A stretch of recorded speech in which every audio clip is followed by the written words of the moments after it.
1 Samuel അധ്യായം 26. സിഫ്യർ ഗിബെയായിൽ സാവൂളിൻ്റെ അടുക്കൽ വന്ന് പറഞ്ഞു, ദാവീദ് ജഷിമോന്റെ കിഴക്കുള്ള ഹക്കീല കുന്നിൽ ഒളിച്ചിരിപ്പുണ്ട്. കരുത്തരായ 3000 ഇസ്രായേല്യരോടൊത്ത് ദാവീദിനെ തിരക്കി സാവൂൾ സിഫ് മരുഭൂമിയിലേക്ക് പോയി. ജഷിമോന്റെ കിഴക്കുള്ള വഴിക്ക് സമീപം ഹക്കീല കുന്നിൽ സാവൂൾ പാളയമടിച്ചു. ദാവീദാകട്ടെ അവിടെ തന്നെ പാർത്തു. സാവൂൾ തന്നെ തേടി മരുഭൂമിയിലെത്തിയിട്ടുണ്ടെന്ന് കേട്ടപ്പോൾ ദാവീദ് ചാരന്മാരെ അയച്ച് അക്കാര്യം ഉറപ്പുവരുത്തി. ദാവീദ് സാവൂൾ പാളയമടിച്ചിരുന്ന സ്ഥലത്തേക്ക് ചെന്നു. സാവൂൾ തൻ്റെ സൈന്യാധിപനും നേറിൻ്റെ മകനുമായ അബ്നേറിനോടൊത്ത് കിടക്കുന്ന സ്ഥലം ദാവീദ് കണ്ടെത്തി. സാവൂൾ കൂടാരത്തിനുള്ളിൽ കിടക്കുകയായിരുന്നു. പട്ടാളക്കാർ അവന് ചുറ്റും പാളയമടിച്ചിരുന്നു. ദാവീദ് ഹിത്യനായ അഹിമേലക്കനോടും സെരിയായുടെ മകനും യോവാബിൻ്റെ സഹോദരനുമായ അബിഷായിയോടും ചോദിച്ചു, സാവൂളിൻ്റെ പാളയത്തിലേക്ക് എന്നോടുകൂടി നിങ്ങളിൽ ആര് പോരും? അബിഷായി പറഞ്ഞു, ഞാൻ പോരാം. ദാവീദും അബിഷായിയും രാത്രിയിൽ സൈന്യത്തിൻ്റെ അടുത്തെത്തി. സാവൂൾ തൻ്റെ കുന്തം തലയ്ക്കൽ കുത്തി നിർത്തിയിട്ട് കൂടാരത്തിൽ കിടക്കുകയായിരുന്നു. അബ്നേറും പടയാളികളും ചുറ്റും കിടന്നിരുന്നു. അബിഷായി ദാവീദിനോട് പറഞ്ഞു, നിന്റെ ശത്രുവിനെ ദൈവം ഇന്ന് നിന്റെ കയ്യിൽ ഏൽപ്പിച്ചിരിക്കുന്നു. ഞാൻ അവനെ കുന്തം കൊണ്ട് ഒറ്റക്കുത്തിന് നിലത്ത് തറയ്ക്കാം. രണ്ടാമതൊന്നുകൂടി കുത്തേണ്ടി വരില്ല. ദാവീദ് അബിഷായിയോട് പറഞ്ഞു, അവനെ കൊല്ലരുത്. കർത്താവിൻ്റെ അഭിഷിക്തനെതിരെ കരമുയർത്തിയിട്ട് നിർദോഷനായിരിക്കാൻ ആർക്ക് കഴിയും? കർത്താവാണേ, അവിടുന്ന് അവനെ ശിക്ഷിച്ചുകൊള്ളും. യഥാകാലം അവൻ മരിക്കുകയോ യുദ്ധത്തിൽ വധിക്കപ്പെടുകയോ ചെയ്യും. കർത്താവിൻ്റെ അഭിഷിക്തൻ്റെ മേൽ കൈവെക്കുന്നതിൽ നിന്ന് അവിടുന്ന് എന്നെ തടയട്ടെ. ഇപ്പോൾ അവൻ്റെ തലയ്ക്കലുള്ള കുന്തവും കൂജയും എടുത്തുകൊണ്ട് നമുക്ക് പോകാം. സാവൂളിൻ്റെ തലയ്ക്കിൽ നിന്ന് കുന്തവും കൂജയും എടുത്ത് അവർ പോയി. ആരും കണ്ടില്ല, അറിഞ്ഞുമില്ല, ആരും ഉണർന്നതുമില്ല. കർത്താവ് അവരെ ഗാഢനിദ്രയിൽ ആഴ്ത്തിയിരുന്നു. ദാവീദ് അപ്പുറത്ത് കടന്ന് സാവൂളിൽ നിന്ന് വളരെ ദൂരെ ഒരു മലമുകളിൽ കയറി നിന്നു. അവൻ പട്ടാളക്കാരോടും നേറിൻ്റെ മകനായ അബ്നേറിനോടും വിളിച്ചു ചോദിച്ചു, അബ്നേർ, നിനക്ക് കേൾക്കാമോ? അബ്നേർ ചോദിച്ചു, ശബ്ദമുണ്ടാക്കി രാജാവിനെ ശല്യപ്പെടുത്തുന്നത് ആരാണ്? ദാവീദ് അബ്നേറിനോട് ചോദിച്ചു, നീയൊരു പുരുഷനാണോ? ഇസ്രായേലിൽ നിന്നെപ്പോലെ ആരുണ്ട്? എന്തുകൊണ്ട് നീ നിന്റെ യജമാനനായ രാജാവിനെ കാത്തില്ല? നിന്റെ യജമാനനായ രാജാവിനെ കൊല്ലാൻ ജനത്തിലൊരുവൻ അവിടെ വന്നിരുന്നല്ലോ. നീ ചെയ്തത് ഒട്ടും ശരിയായില്ല. തീർച്ചയായും നീ വധിക്കപ്പെടേണ്ടവനാണ്. കർത്താവിൻ്റെ അഭിഷിക്തനും നിന്റെ യജമാനനുമായ രാജാവിനെ നീ കാത്തില്ല. രാജാവിൻ്റെ തലയ്ക്കലിരുന്ന കുന്തവും കൂജയും എവിടെയെന്ന് നോക്കുക. സാവൂൾ ദാവീദിൻ്റെ സ്വരം തിരിച്ചറിഞ്ഞിട്ട് ചോദിച്ചു, മകനെ ദാവീദേ, ഇത് നിന്റെ സ്വരം തന്നെയോ? ദാവീദ് പറഞ്ഞു, രാജാവേ, എൻ്റെ സ്വരം തന്നെ. യജമാനനായ അങ്ങ് എന്തിനീ ദാസനെ തേടി നടക്കുന്നു? ഞാൻ എന്തു ചെയ്തു? എന്തു കുറ്റമാണ് എൻ്റെ പേരിലുള്ളത്? യജമാനനായ രാജാവേ, ഈ ദാസന്റെ വാക്കുകൾ ശ്രവിച്ചാലും കർത്താവാണ് എനിക്കെതിരായി അങ്ങയെ തിരിച്ചുവിട്ടതെങ്കിൽ അവിടുന്ന് ഒരു കാഴ്ച സ്വീകരിക്കട്ടെ. മനുഷ്യരാണെങ്കിൽ അവർ കർത്താവിന് മുമ്പാകെ ശപിക്കപ്പെട്ടവരാകട്ടെ. എന്തെന്നാൽ നീ പോയി അന്യദേവന്മാരെ സേവിക്കുക എന്ന് പറഞ്ഞ് കർത്താവിൻ്റെ അവകാശത്തിൽ എനിക്ക് പങ്കില്ലാതാകത്തക്കവണ്ണം അവർ എന്നെ ഇന്ന് പുറന്തള്ളിയിരിക്കുന്നു. ആകയാൽ എൻ്റെ രക്തം കർത്താവിൻ്റെ സന്നിധിയിൽ നിന്ന് അകലെ നിലത്ത് വീഴാതിരിക്കട്ടെ. മലകളിൽ കാട്ടുകോഴിയെ വേട്ടയാടുന്നവനെ പോലെ ഇസ്രായേൽ രാജാവ് എൻ്റെ ജീവനെ തേടി വന്നിരിക്കുന്നു. അപ്പോൾ സാവൂൾ പറഞ്ഞു, ഞാൻ തെറ്റ് ചെയ്തു പോയി. എൻ്റെ മകനെ ദാവീദേ, തിരിച്ചു വരിക. ഞാനിനി നിനക്ക് ഉപദ്രവം ചെയ്യുകയില്ല. എന്തെന്നാൽ ഇന്നെൻ്റെ ജീവൻ നിന്റെ കണ്ണിൽ വിലപ്പെട്ടതായി തോന്നി. ഞാൻ വിഡ്ഢിത്തം കാണിച്ചു. ഞാൻ വളരെയധികം തെറ്റ് ചെയ്തു പോയി. ദാവീദ് പറഞ്ഞു, രാജാവേ, ഇതാ കുന്തം, ദാസന്മാരിൽ ഒരുവൻ വന്ന് ഇത് കൊണ്ടുപോയിക്കൊള്ളട്ടെ. ഓരോരുത്തനും അവനവൻ്റെ നീതിക്കും വിശ്വസ്തതയ്ക്കും ഒത്തവണ്ണം കർത്താവ് പ്രതിഫലം നൽകുന്നു. ഇന്ന് കർത്താവ് അങ്ങയെ എൻ്റെ കയ്യിൽ ഏൽപ്പിച്ചു, എന്നാൽ അവിടുത്തെ അഭിഷിക്തനെതിരെ ഞാൻ കരമുയർത്തുകയില്ല. അങ്ങയുടെ ജീവൻ ഇന്നെനിക്ക് വിലപ്പെട്ടതായിരുന്നതുപോലെ എൻ്റെ ജീവൻ കർത്താവിൻ്റെ മുൻപിലും വിലപ്പെട്ടതായിരിക്കട്ടെ. എല്ലാ കഷ്ടതകളിൽ നിന്ന് അവിടുന്ന് എന്നെ രക്ഷിക്കട്ടെ. സാവൂൾ ദാവീദിനോട് പറഞ്ഞു, എൻ്റെ മകനെ ദാവീദേ, നീ അനുഗ്രഹീതനാണ്. നീ ചെയ്യുന്ന എല്ലാ കാര്യങ്ങളും വിജയിക്കും. ദാവീദ് അവൻ്റെ വഴിക്ക് പോയി. സാവൂൾ കൊട്ടാരത്തിലേക്കും മടങ്ങി.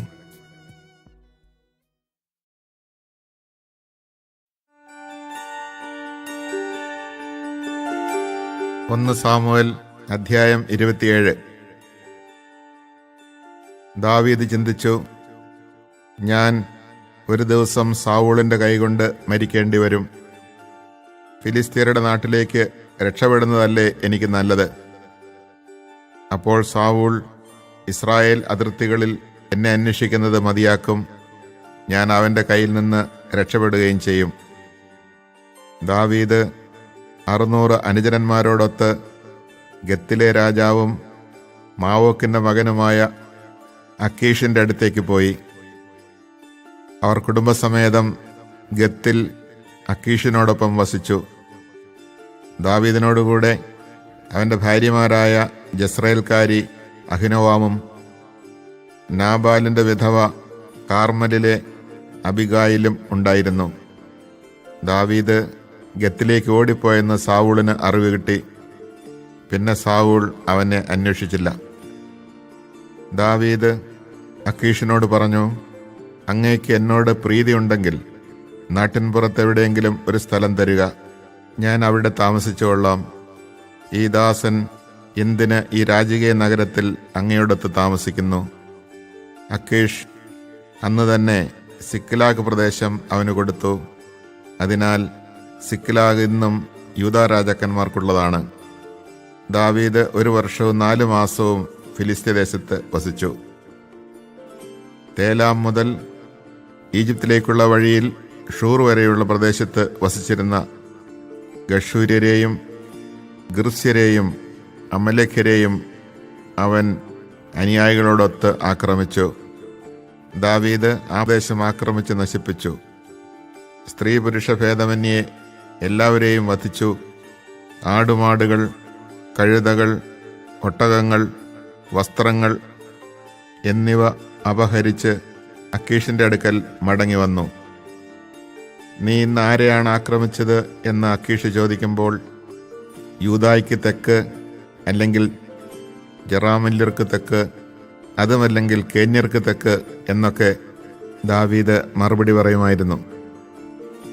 ദാവീദിൻ്റെ പ്രവൃത്തി ആരെങ്കിലും ഗത്തിൽ അറിയിക്കുമെന്ന് ഭയന്ന് അവൻ സ്ത്രീകളെയോ പുരുഷന്മാരെയോ ജീവനോടെ വിട്ടില്ല. ഫിലിസ്ത്യരുടെ നാട്ടിൽ വസിച്ചിരുന്ന കാലമത്രയും അവനിങ്ങനെ ചെയ്തു പോന്നു.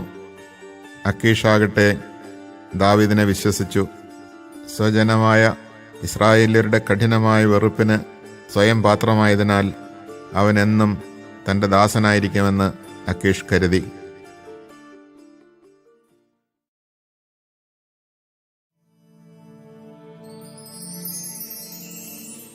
1 സാമുവേൽ അധ്യായം 28.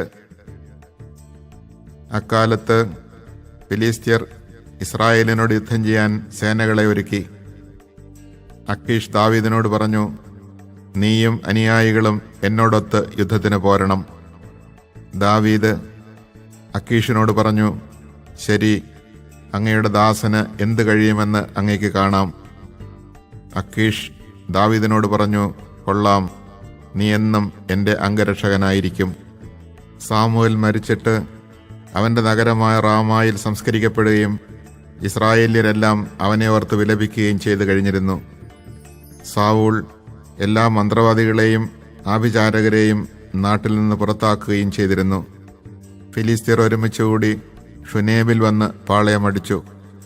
സാവൂൾ ഇസ്രായേല്യരെ എല്ലാവരെയും സംഘടിപ്പിച്ച് ഗിൽബോവായിലും പാളയമടിച്ചു. സാവൂൾ ഫിലിസ്ത്യരുടെ പട്ടാളത്തെ കണ്ട് ഭയപ്പെട്ടു. മനസ്സ് അത്യധികം ഇളകിവശായി. അവൻ കർത്താവിനോട് ആരാഞ്ഞു. പക്ഷേ കർത്താവ് സ്വപ്നത്തിലൂടെയോ ഉറീമിലൂടെയോ പ്രവാചകന്മാരിലൂടെയോ ഉത്തരം നൽകിയില്ല.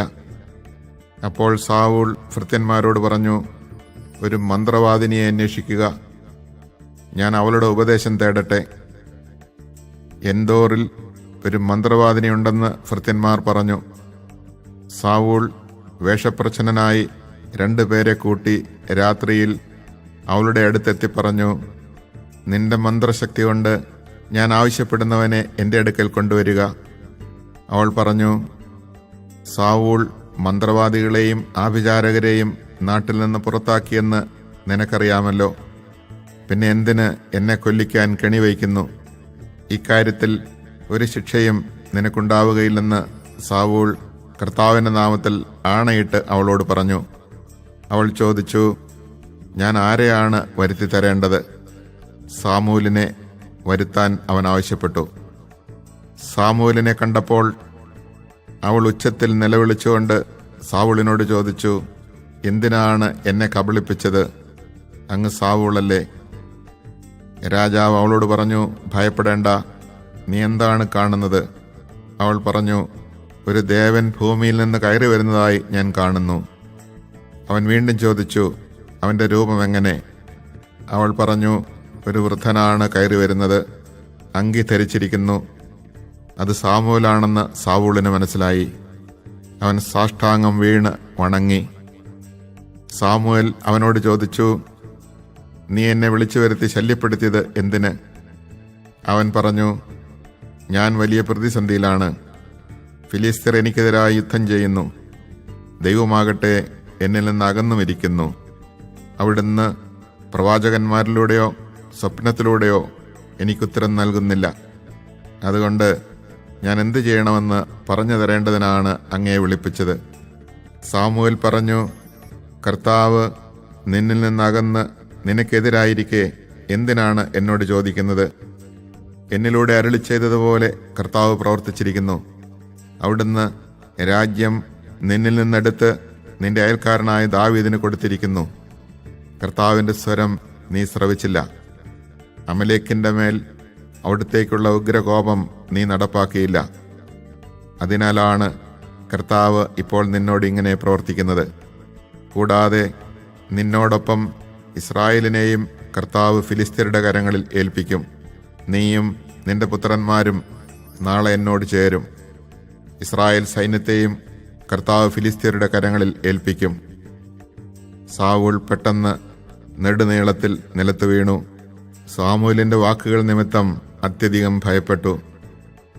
അന്ന് മുഴുവൻ ഭക്ഷണമൊന്നും കഴിക്കാതിരുന്നതിനാൽ അവന്റെ ശക്തി ചോർന്നുപോയി. ആ സ്ത്രീ സാവൂളിന്റെ അടുക്കൽ വന്നു. അവൻ പരിഭ്രാന്തനാണെന്ന് കണ്ട് അവൾ പറഞ്ഞു, ഇതാ അങ്ങയുടെ ദാസി അങ്ങയെ അനുസരിച്ചു. ഞാൻ എൻ്റെ ജീവൻ ഉപേക്ഷിച്ചു പോലും അങ്ങ് എന്നോട് ആവശ്യപ്പെട്ടത് അനുസരിച്ചു. ഇപ്പോൾ അങ്ങ് ഈ ദാസിയുടെ വാക്കുകൾ കേൾക്കണമേ. ഞാനൊരു കഷണം അപ്പം അങ്ങയ്ക്ക് തരട്ടെ. യാത്രയ്ക്ക് ശക്തി ലഭിക്കാൻ അങ്ങത് ഭക്ഷിക്കണം. അവനത് നിരസിച്ചു. അവൻ്റെ ഭൃത്യന്മാരും അവളോടൊപ്പം രാജാവിനെ നിർബന്ധിച്ചു. അവരുടെ വാക്ക് കേട്ട് അവൻ നിലത്തുനിന്ന് എഴുന്നേറ്റ് കിടക്കയിലിരുന്നു. അവളുടെ വീട്ടിൽ മെഴുത്ത ഒരു പശുക്കിടാവുണ്ടായിരുന്നു. അവൾ തിടുക്കത്തിൽ അതിനെ കൊന്ന് പാകം ചെയ്തു. മാവ് കുഴച്ച് പുളിപ്പില്ലാത്ത അപ്പവും ചുട്ടു. അവൾ അത് സാവൂളിനും ഭൃത്യന്മാർക്കും വിളമ്പി. അവർ ഭക്ഷിച്ചു. ആ രാത്രിയിൽ തന്നെ അവർ തിരിച്ചുപോയി.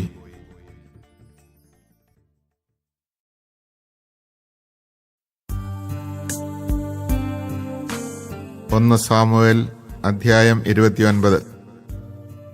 ഫിലിസ്ത്യ സേന അഫക്കിൽ ഒരുമിച്ചുകൂടി. ഇസ്രായേല്യർ ജസ്രയേലിലുള്ള നീർച്ചാലിനടുത്ത് പാളയമടിച്ചു. ഫിലിസ്ത്യ പ്രഭുക്കന്മാർ 100 1000 മുന്നോട്ട് നീങ്ങി. ദാവീദും അനുയായികളും അക്കീഷിനോടൊത്ത് പിൻനിരയിലായിരുന്നു. അപ്പോൾ ഫിലിസ്ത്യ സേനാധിപന്മാർ ചോദിച്ചു, ഈ ഹെബ്രായർ എന്താണ് ഇവിടെ ചെയ്യുന്നത്? അക്കീഷ് അവരോട് പറഞ്ഞു, ഇത് ദാവീദല്ലേ, ഇസ്രായേൽ രാജാവായ സാവൂളിൻ്റെ ഭൃത്യൻ? ദിവസങ്ങളല്ല വർഷങ്ങളായി അവൻ എന്നോടുകൂടെ ആയിട്ട് എന്നെ അഭയം പ്രാപിച്ച നാൾ മുതൽ ഇന്നുവരെ അവനിൽ ഒരു കുറ്റവും ഞാൻ കണ്ടില്ല. ഫിലിസ്ത്യ സേനാധിപന്മാർ അവനോട് കോപത്തോടെ പറഞ്ഞു, അവനെ തിരിച്ചയക്കുക, അവന് കൊടുത്ത സ്ഥലത്തേക്ക് അവൻ പോകട്ടെ. യുദ്ധരംഗത്ത് വെച്ച് നമ്മുടെ ശത്രുവാകാതിരിക്കേണ്ടതിന് നമ്മോടൊത്ത് വരേണ്ട.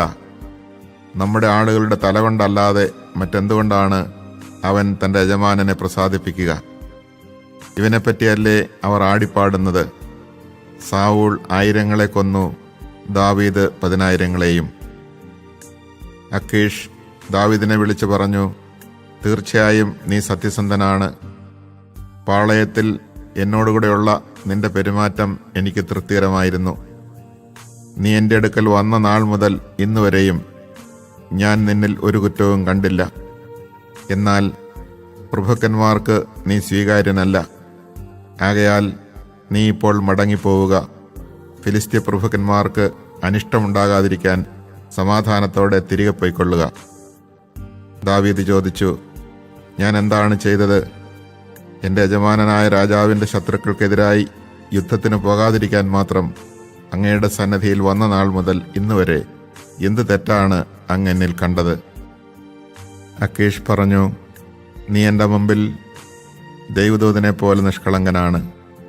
എന്നാൽ നീ ഞങ്ങളോടൊത്ത് യുദ്ധത്തിന് പോരേണ്ട എന്നാണ് ഫിലിസ്ത്യ സേനാധിപന്മാർ പറയുന്നത്.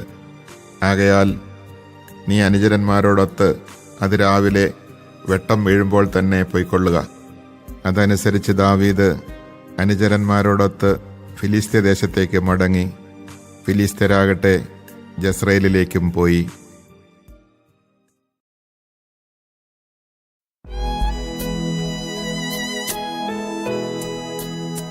1 സാമുവേൽ അധ്യായം 30. ദാവീദും അനുയായികളും 3-ാം ദിവസം സിക്ലാഗിലെത്തിയപ്പോഴേക്കും അമലേഖ്യർ നെഗബും സിക്ലാഗും ആക്രമിച്ചു കഴിഞ്ഞിരുന്നു. അവർ സിക്ലാഗ് പിടിച്ചടക്കി അഗ്നിക്കിരയാക്കി. സ്ത്രീകളെയും പ്രായഭേദമന്യേ മറ്റുള്ളവരെയും തടവുകാരായി പിടിച്ചുകൊണ്ടുപോയി. ആരെയും കൊന്നില്ല. ദാവീദും അനുയായികളും നഗരത്തിലെത്തിയപ്പോൾ അത് അഗ്നിക്കിരയായതായും തങ്ങളുടെ ഭാര്യമാരെയും പുത്രീപുത്രന്മാരെയും അടിമകളായി പിടിച്ചുകൊണ്ടുപോയതായും കണ്ടു. ദാവീദും അനുയായികളും ശക്തി കെടുന്നതുവരെ കരഞ്ഞു. ദാവീദിന്റെ ഭാര്യമാരായ ജസ്രയേൽക്കാരി അഹിനോവാമും നാബാലിന്റെ വിധവ കാർമെലിൽ നിന്നുള്ള അബിഗായിലും തടവുകാരായി പിടിക്കപ്പെട്ടിരുന്നു. ദാവീദ് അത്യധികം ദുഃഖിതനായി. തങ്ങളുടെ പുത്രീപുത്രന്മാരെ ഓർത്ത് കടുത്ത അമർഷമുണ്ടായതുകൊണ്ട് അവനെ കല്ലെറിയണമെന്ന് ജനം പറഞ്ഞു. എന്നാൽ അവൻ തൻ്റെ ദൈവമായ കർത്താവിൽ ശരണം വെച്ചു. ദാവീദ് അഹിമേലെക്കിന്റെ മകനും പുരോഹിതനുമായ അബിയാഥറിനോട് പറഞ്ഞു, എഫോദ് എൻ്റെ അടുക്കൽ കൊണ്ടുവരിക. അബിയാഥർ അത് കൊണ്ടുവന്നു. ദാവീദ് കർത്താവിനോട് ആരാഞ്ഞു, ഞാൻ കവർച്ചക്കാരെ പിന്തുടരണമോ? ഞാൻ അവരെ പിടികൂടുമോ? കർത്താവ് അരുളി ചെയ്തു, പിന്തുടരുക. തീർച്ചയായും നീ അവരെ പിടികൂടി സകലരെയും വീണ്ടെടുക്കും. ദാവീദ് തൻ്റെ 600 അനുചരന്മാരോടുകൂടെ ബെസോർ നീർച്ചാലിനടുത്തെത്തി. കുറെ പേർ അവിടെ തങ്ങി. ദാവീദ് 400 പേരോടൊത്ത് മുന്നേറി. 200 പേർ ക്ഷീണിച്ചവശരായി ബെസോർ അരുവി കടക്കാനാവാതെ അവിടെ തങ്ങി. അവർ ഒരു ഈജിപ്തുകാരനെ വെളിംപ്രദേശത്ത് കണ്ടു. അവനെ ദാവീദിന്റെ അടുക്കൽ കൊണ്ടുവന്നു. അവർ കൊടുത്ത അപ്പം അവൻ ഭക്ഷിച്ചു. കുടിക്കാൻ വെള്ളവും അത്തിപ്പഴം കൊണ്ടുള്ള ഒരു കഷണം അടയും 2 കുല ഉണക്കമുന്തിരിയും അവന് കൊടുത്തു. ഭക്ഷിച്ചു കഴിഞ്ഞപ്പോൾ അവന് ഉണർവുണ്ടായി. 3 രാത്രിയും പകലും അവനൊന്നും തിന്നുകയോ കുടിക്കുകയോ ചെയ്തിട്ടില്ലായിരുന്നു. ദാവീദ് അവനോട് ചോദിച്ചു, നീ ആരാണ്? എവിടെ നിന്ന് വരുന്നു? അവൻ പ്രതിവചിച്ചു, ഒരു അമലേഖ്യന്റെ വേലക്കാരനായ ഈജിപ്തുകാരനാണ് ഞാൻ. 3 ദിവസം മുൻപ് എനിക്കൊരു രോഗം പിടിവിട്ടതിനാൽ യജമാനൻ എന്നെ ഉപേക്ഷിച്ചു. ഞങ്ങൾ ക്രേത്യരുടെ തെക്കുഭാഗവും ആക്രമിച്ചു, സിക്ലാഗ് തീവച്ച് നശിപ്പിച്ചു. ദാവീദ് അവനോട് ചോദിച്ചു, ആ സംഘത്തിൻ്റെ അടുക്കലേക്ക് നിനക്കെന്നെ കൊണ്ടുപോകാമോ? അവൻ പറഞ്ഞു, അങ്ങനെ കൊല്ലുകയില്ലെന്നും എൻ്റെ യജമാനൻ്റെ കയ്യിൽ എന്നെ ഏൽപ്പിക്കുകയില്ലെന്നും ദൈവനാമത്തിൽ സത്യം ചെയ്താൽ ഞാൻ അങ്ങയെ ആ സംഘത്തിൻ്റെ അടുക്കൽ എത്തിക്കാം. അവൻ ദാവീദിനെ കൂട്ടിക്കൊണ്ട് ചെല്ലുമ്പോൾ അവർ തിന്നും കുടിച്ചും നൃത്തം ചെയ്തും ആ പ്രദേശത്തെല്ലാം വിഹരിക്കുകയായിരുന്നു. അവർ ഫിലിസ്ത്യദേശത്തു നിന്നും യൂദായുടെ പ്രദേശത്തു നിന്നും ധാരാളം കൊള്ളവസ്തുക്കൾ തട്ടിയെടുത്തിരുന്നു. അന്ന് സന്ധ്യ മുതൽ പിറ്റന്നാൾ സന്ധ്യ വരെ ദാവീദ് അവരെ കൊന്നൊടുക്കി. ഒട്ടകങ്ങളുടെ മേൽ കയറി ഓടിപ്പോയ 400 പേരൊഴികെ മറ്റാരും രക്ഷപ്പെട്ടില്ല. അമലേഖ്യർ തട്ടിയെടുത്തതെല്ലാം ദാവീദ് വീണ്ടെടുത്തു. തൻ്റെ 2 ഭാര്യമാരെയും രക്ഷപ്പെടുത്തി. അവർ അപഹരിച്ചതൊന്നും പുത്രന്മാരോ പുത്രിമാരോ ചെറുതോ വലുതോ ആയ മറ്റു വസ്തുക്കളോ ദാവീദിന് നഷ്ടപ്പെട്ടില്ല. അവനെല്ലാം വീണ്ടെടുത്തു. ആടുമാടുകളെയെല്ലാം അവൻ മുമ്പിൽ വിട്ടു. ഇവ ദാവീദിൻ്റെ കൊള്ളവസ്തുക്കൾ എന്ന് അവയെ തെളിച്ചിരുന്നവർ പറഞ്ഞു. തൻ്റെ കൂടെ പോരാൻ സാധിക്കാതെ ക്ഷീണിച്ചവശരായി ബസോർ നീർച്ചാലിനടുത്ത് താമസിച്ചിരുന്ന 200 പേരുടെ അടുക്കലേക്ക് ദാവീദ് ചെന്നു. അവർ അവനെയും അവൻ്റെ കൂടെ പോയിരുന്നവരെയും എതിരേൽക്കാൻ ഇറങ്ങിച്ചെന്നു. ദാവീദ് അടുത്തുചെന്ന് അവരെ അഭിവാദനം ചെയ്തു. ദാവീദിനോടൊപ്പം പോയിരുന്നവരിൽ ദുഷ്ടരും നീചരുമായവർ പറഞ്ഞു, അവർ നമ്മോടൊത്ത് പോരാതിരുന്നതിനാൽ നാം വീണ്ടെടുത്ത കൊള്ളവസ്തുക്കളിൽ ഒന്നും അവർക്ക് കൊടുക്കരുത്. ഓരോരുത്തനും ഭാര്യയെയും മക്കളെയും കൂട്ടിക്കൊണ്ട് പോയിക്കൊള്ളട്ടെ. അപ്പോൾ ദാവീദ് പറഞ്ഞു, സഹോദരന്മാരെ, നിങ്ങൾ അങ്ങനെ ചെയ്യരുത്. കൊള്ളക്കാരായ ശത്രുക്കളിൽ നിന്ന് നമ്മെ രക്ഷിച്ച് അവരെ നമ്മുടെ കയ്യിൽ ഏൽപ്പിച്ചു തന്ന കർത്താവിൻ്റെ ദാനങ്ങളാണ് ഇവ. ഇക്കാര്യത്തിൽ നിങ്ങളുടെ വാക്കുകൾ ആര് കേൾക്കും? യുദ്ധത്തിന് പോകുന്നവൻ്റെയും ഭാണ്ഡം സൂക്ഷിക്കുന്നവൻ്റെയും ഓഹരി സമമായിരിക്കണം. അന്നു മുതൽ ഇന്ന് വരെ ഇസ്രായേലിൽ ഇതൊരു ചട്ടവും നിയമവുമായി തീർന്നു. ദാവീദ് സിക്ലാഗിലെത്തി കൊള്ളവസ്തുക്കളിൽ ഒരു ഭാഗം തൻ്റെ സുഹൃത്തുക്കളായ യൂദായിലെ ശ്രേഷ്ഠന്മാർക്ക് കൊടുത്തയച്ചുകൊണ്ട് പറഞ്ഞു, കർത്താവിൻ്റെ ശത്രുക്കളെ കൊള്ളയടിച്ചതിൽ നിന്ന് ഇതാ നിങ്ങൾക്കൊരു സമ്മാനം. ബഥേൽ, നെഗബിലെ റാമോത്ത്, യത്തീർ എന്നിവിടങ്ങളിലുള്ളവർക്കും അരോവർ, സിഫ്മോത്ത്, എഷ്തെമോവ, റാക്കൽ, ജറാമേല്യരുടെയും കേന്യരുടെയും പട്ടണങ്ങൾ, ഹോർമ, ബൊറാഷാൻ, അത്താക്ക്, ഹെബ്രോൺ എന്നിങ്ങനെ ദാവീദും അവൻ്റെ ആളുകളും ചുറ്റിത്തിരിഞ്ഞ സ്ഥലങ്ങളിലുള്ള എല്ലാവർക്കും ഓരോ ഭാഗം കൊടുത്തയച്ചു.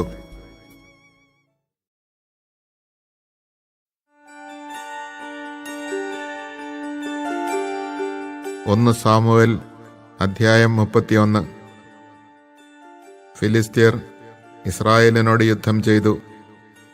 ഇസ്രായേല്യർ ഫിലിസ്ത്യരോട് തോറ്റോടി ഗിൽബോവ കുന്നിൽ മരിച്ചു വീണു.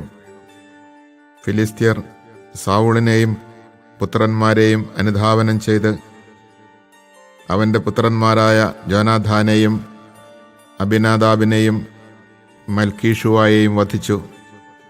സാവൂളിന് ചുറ്റും ഉഗ്രമായ പോരാട്ടം നടന്നു. വില്ലാളികൾ അവൻ്റെ രക്ഷാനിര ഭേദിച്ച് അവനെ മാരകമായി മുറിവേൽപ്പിച്ചു. സാവൂൾ തൻ്റെ ആയുധവാഹകനോട് പറഞ്ഞു, ഈ അപരിച്ഛേദിതർ എന്നെ അപമാനിക്കുകയും കുത്തിക്കൊല്ലുകയും ചെയ്യാതിരിക്കേണ്ടതിന് വാളൂരി എന്നെ കൊല്ലുക. പക്ഷേ അവനത് ചെയ്തില്ല. അവൻ അത്യധികം ഭയപ്പെട്ടിരുന്നു. അതിനാൽ സാവൂൾ സ്വന്തം വാളിന്മേൽ വീണു മരിച്ചു. സാവൂൾ മരിച്ചെന്ന് കണ്ടപ്പോൾ ആയുധവാഹകനും തൻ്റെ വാളിന്മേൽ വീണ് അവനോടൊത്ത് മരിച്ചു. ഇങ്ങനെ സാവൂളും 3 പുത്രന്മാരും ആയുധവാഹകനും മറ്റാളുകളും അന്ന് ഒന്നിച്ചു മരിച്ചു. താഴ്വരയുടെ അപ്പുറത്തും ജോർദാൻ്റെ അക്കരയും ഉണ്ടായിരുന്ന ഇസ്രായേല്യർ തങ്ങളുടെ ആളുകൾ ഓടിപ്പോയെന്നും സാവൂളും പുത്രന്മാരും മരിച്ചെന്നും കണ്ടപ്പോൾ നഗരങ്ങൾ വിട്ട് ഓടിപ്പോയി. ഫിലിസ്ത്യർ വന്ന് അവിടെ താമസം തുടങ്ങുകയും ചെയ്തു. കൊല്ലപ്പെട്ടവരുടെ വസ്ത്രമൊരിയാൻ ഫിലിസ്തീർ പിറ്റേ ദിവസം വന്നപ്പോൾ സാവൂളും പുത്രന്മാരും ഗിൽബോവ കുന്നിൽ മരിച്ചു കിടക്കുന്നത് കണ്ടു. അവർ അവൻ്റെ തല വെട്ടി ആയുധങ്ങൾ അഴിച്ചെടുത്തു. ഫിലിസ്തീയ രാജ്യത്തൊട്ടാകെ തങ്ങളുടെ വിഗ്രഹങ്ങളോടും ജനങ്ങളോടും ഈ സദ്വാർത്ത അറിയിക്കാൻ ദൂതന്മാരെ അയച്ചു. സാവൂളിൻ്റെ ആയുധം അവർ അസ്താർത്തെ ദേവതകളുടെ ക്ഷേത്രത്തിൽ വെച്ചു. അവൻ്റെ ശരീരം ബത്ഷാന്റെ ഭിത്തിയിൽ കെട്ടിത്തൂക്കി. ഫിലിസ്തീയർ സാവൂളിനോട് ചെയ്തത് യാബെഷ് ഗിലെയാദ് നിവാസികൾ കേട്ടപ്പോൾ യുദ്ധവീരന്മാർ രാത്രി മുഴുവൻ സഞ്ചരിച്ച് ബത്ഷാന്റെ ഭിത്തിയിൽ നിന്ന് സാവൂളിൻ്റെയും പുത്രന്മാരുടെയും ശരീരമെടുത്ത് യാബെഷിൽ കൊണ്ടുവന്ന് ദഹിപ്പിച്ചു. അവരുടെ അസ്ഥികൾ യാബെഷിലെ പിചുലവൃക്ഷത്തിൻ്റെ ചുവട്ടിൽ സംസ്കരിച്ചു. അവർ 7 ദിവസം ഉപവസിച്ചു. Chapter 26. Men from Ziph came to Saul in Gibeah, reporting that David was hiding on the hill of Hachilah at the edge of the wasteland. So Saul went off down to the desert of Ziph with 3,000 picked men of Israel to search for David in the desert of Ziph. Saul camped beside the road on the hill of Hachilah at the edge of the wasteland.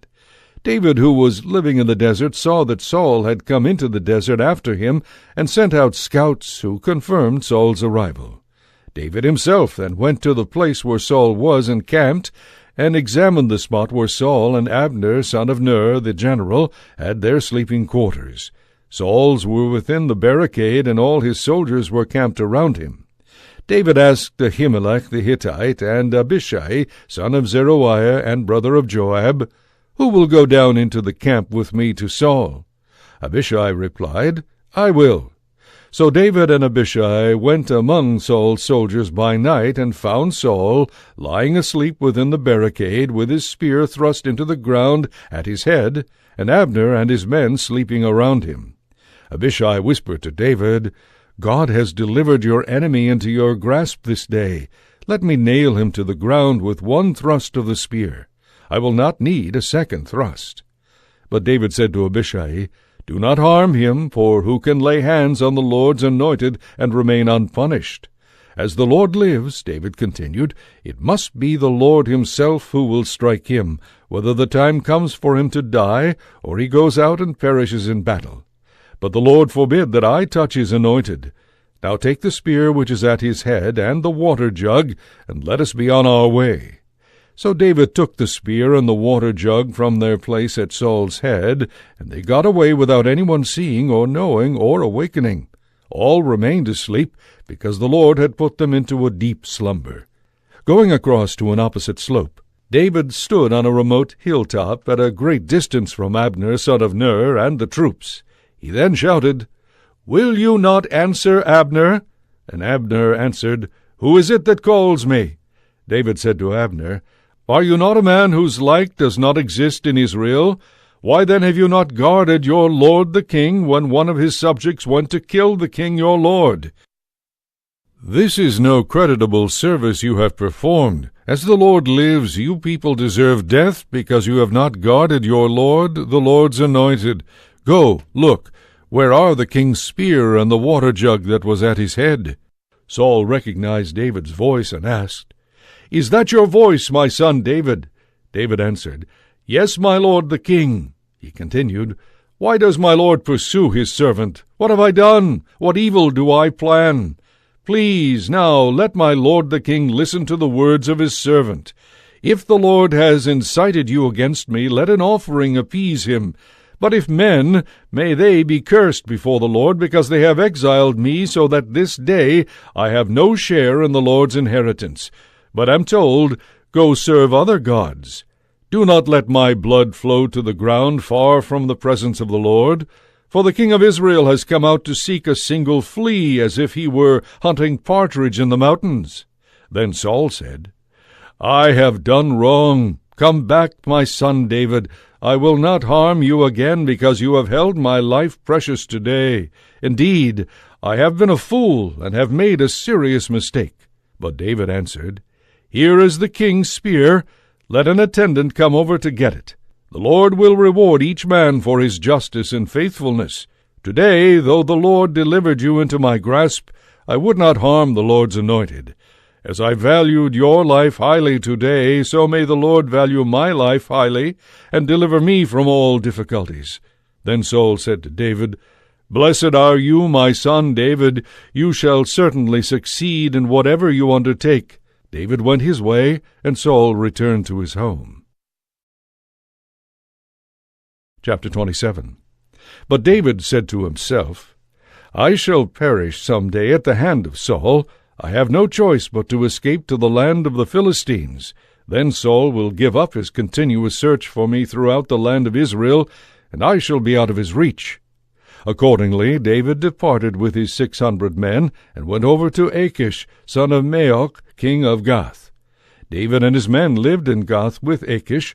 Each one had his family, and David had his 2 wives, Ahinoam from Jezreel, and Abigail the widow of Nabal from Carmel. When Saul was told that David had fled to Gath, he no longer searched for him. David said to Achish, "If I meet with your approval, let me have a place to live in one of the country towns. Why should your servant live with you in the royal city?" That same day Achish gave him Ziklag, which has, therefore, belonged to the kings of Judah up to the present time. In all, David lived 1 year and 4 months in the country of the Philistines. David and his men went up and made raids on the Geshurites, Girzites, and Amalekites, peoples living in the land between Telem, on the approach to Shur, and the land of Egypt. In attacking the land, David would not leave a man or woman alive, but would carry off sheep, oxen, asses, camels, and clothes. On his return he brought these to Achish, who asked, "Whom did you raid this time?" And David answered, "The Negeb of Judah, or the Negeb of Jerahmeel, or the Negeb of the Kenites." But David would not leave a man or woman alive to be brought to Gath, fearing that they would betray him by saying, "This is what David did." This was his custom as long as he lived in the country of the Philistines. And Achish trusted David, thinking, "He must certainly be detested by his people Israel. I shall have him as my vassal forever." Chapter 28. In those days the Philistines mustered their military forces to fight against Israel. So Achish said to David, "You realize, of course, that you and your men must go out on campaign with me to Jezreel." David answered Achish, "Good. Now you shall learn what your servant can do." Then Achish said to David, "I shall appoint you my permanent bodyguard." Now Samuel had died, and after being mourned by all Israel, was buried in his city Ramah. Meanwhile Saul had driven mediums and fortune-tellers out of the land. The Philistine levies advanced to Shunem and encamped. Saul too mustered all Israel. They camped on Gilboa. When Saul saw the camp of the Philistines, he was dismayed and lost heart completely. He therefore consulted the Lord, but the Lord gave no answer, whether in dreams or by the Urim or through prophets. Then Saul said to his servants, "Find me a woman who is a medium, to whom I can go to seek counsel through her." His servants answered him, "There is a woman in Endor who is a medium." So he disguised himself, putting on other clothes, and set out with 2 companions. They came to the woman by night, and Saul said to her, "Tell my fortune through a ghost. Conjure up for me the one I ask you to." But the woman answered him, "You are surely aware of what Saul has done in driving the mediums and fortune-tellers out of the land. Why then are you laying snares for my life, to have me killed?" But Saul swore to her by the Lord, "As the Lord lives, you shall incur no blame for this." Then the woman asked him, "Whom do you want me to conjure up?" And he answered, "Samuel." When the woman saw Samuel, she shrieked at the top of her voice and said to Saul, "Why have you deceived me? You are Saul." But the king said to her, "Have no fear. What do you see?" The woman answered Saul, "I see a preternatural being rising from the earth." "What does he look like?" asked Saul. And she replied, "It is an old man who is rising, clothed in a mantle." Saul knew that it was Samuel, so he bowed face to the ground in homage. Samuel then said to Saul, "Why do you disturb me by conjuring me up?" Saul replied, "I am in great straits, for the Philistines are waging war against me, and God has abandoned me. Since he no longer answers me through prophets or in dreams, I have called you to tell me what I should do." To this Samuel said, "But why do you ask me, if the Lord has abandoned you and is with your neighbor? The Lord has done to you what he foretold through me. He has torn the kingdom from your grasp and has given it to your neighbor David. Because you disobeyed the Lord's directive and would not carry out his fierce anger against Amalek, the Lord has done this to you today. Moreover, the Lord will deliver Israel, and you as well, into the clutches of the Philistines. By tomorrow you and your sons will be with me, and the Lord will have delivered the army of Israel into the hands of the Philistines." Immediately Saul fell full length on the ground, for he was badly shaken by Samuel's message. Moreover, he had no bodily strength left, since he had eaten nothing all that day and night. Then the woman came to Saul, and seeing that he was quite terror-stricken, said to him, "Remember, your maidservant obeyed you. I took my life in my hands and fulfilled the request you made of me. Now you in turn please listen to your maidservant. Let me set something before you to eat, so that you may have strength when you go on your way." But he refused, saying, "I will not eat." However, when his servants joined the woman in urging him, he listened to their entreaties, got up from the ground, and sat on a couch. The woman had a stall-fed calf in the house, which she now quickly slaughtered. Then, taking flour, she kneaded it and baked unleavened bread. She set the meal before Saul and his servants, and they ate. Then they stood up and left the same night. Chapter 29. Now the Philistines had mustered all their forces in Aphek, and the Israelites were encamped at the spring of Herod near Jezreel. As the Philistine lords were marching their groups of 100 and 1,000, David and his men were marching in the rear guard with Achish. The Philistine chiefs asked, "What are those Hebrews doing here?" And Achish answered them, "Why, that is David, the officer of Saul, king of Israel. He has been with me now for a year or two, and I have no fault to find with him from the day he came over to me until the present." But the Philistine chiefs were angered at this and said to him, "Send the man back. Let him return to the place you picked out for him. He must not go down into battle with us, lest during the battle he become our enemy. For how else can he win back his master's favor, if not with the heads of these men of ours? Is this not the David of whom they sing during their dances? Saul has slain his thousands, but David his 10,000s? So Achish summoned David and said to him, "As the Lord lives, you are honest, and I should be pleased to have you active with me in the camp. For I have found nothing wrong with you from the day of your arrival to this day. But you are not welcome to the lords. Withdraw peaceably now, and do nothing that might displease the Philistine lords." But David said to Achish, "What have I done? Or what have you against your servant from the first day I have been with you to this day, that I cannot go to fight against the enemies of my lord the king? You know," Achish answered David, "that you are acceptable to me. But the Philistine chiefs had determined you are not to go up with us to battle. So the first thing tomorrow, you and your lord's servants who came with you go to the place I picked out for you. Do not decide to take umbrage at this. You are as acceptable to me as an angel of God. But make an early morning start as soon as it grows light, and be on your way." So David and his men left early in the morning to return to the land of the Philistines. The Philistines, however, went on up to Jezreel. Chapter 30. Before David and his men reached Ziklag on the third day, the Amalekites had raided the Negeb and Ziklag, had stormed the city, and had set it on fire. They had taken captive the women and all who were in the city, young and old, killing no one. They had carried them off when they left. David and his men arrived at the city to find it burned to the ground, and their wives, sons, and daughters taken captive. Then David and those who were with him wept aloud until they could weep no more. David's 2 wives, Ahinoam of Jezreel and Abigail, the widow of Nabal from Carmel, had also been carried off with the rest. Now David found himself in great difficulty, for the men spoke of stoning him, so bitter were they over the fate of their sons and daughters. But with renewed trust in the Lord his God, David said to Abiathar the priest, son of Ahimelech, "Bring me the ephod." When Abiathar brought him the ephod, David inquired of the Lord, "Shall I pursue these raiders? Can I overtake them?" The Lord answered him, Go in pursuit, for you shall surely overtake them and effect a rescue. So David went off with his 600 men and came as far as the Wadi Besor, where those who were to remain behind halted. David continued the pursuit with 400 men, but 200 were too exhausted to cross the Wadi Besor and remain behind. An Egyptian was found in the open country and brought to David. He was provided with food, which he ate, and given water to drink. A cake of pressed figs and 2 cakes of pressed raisins were also offered to him.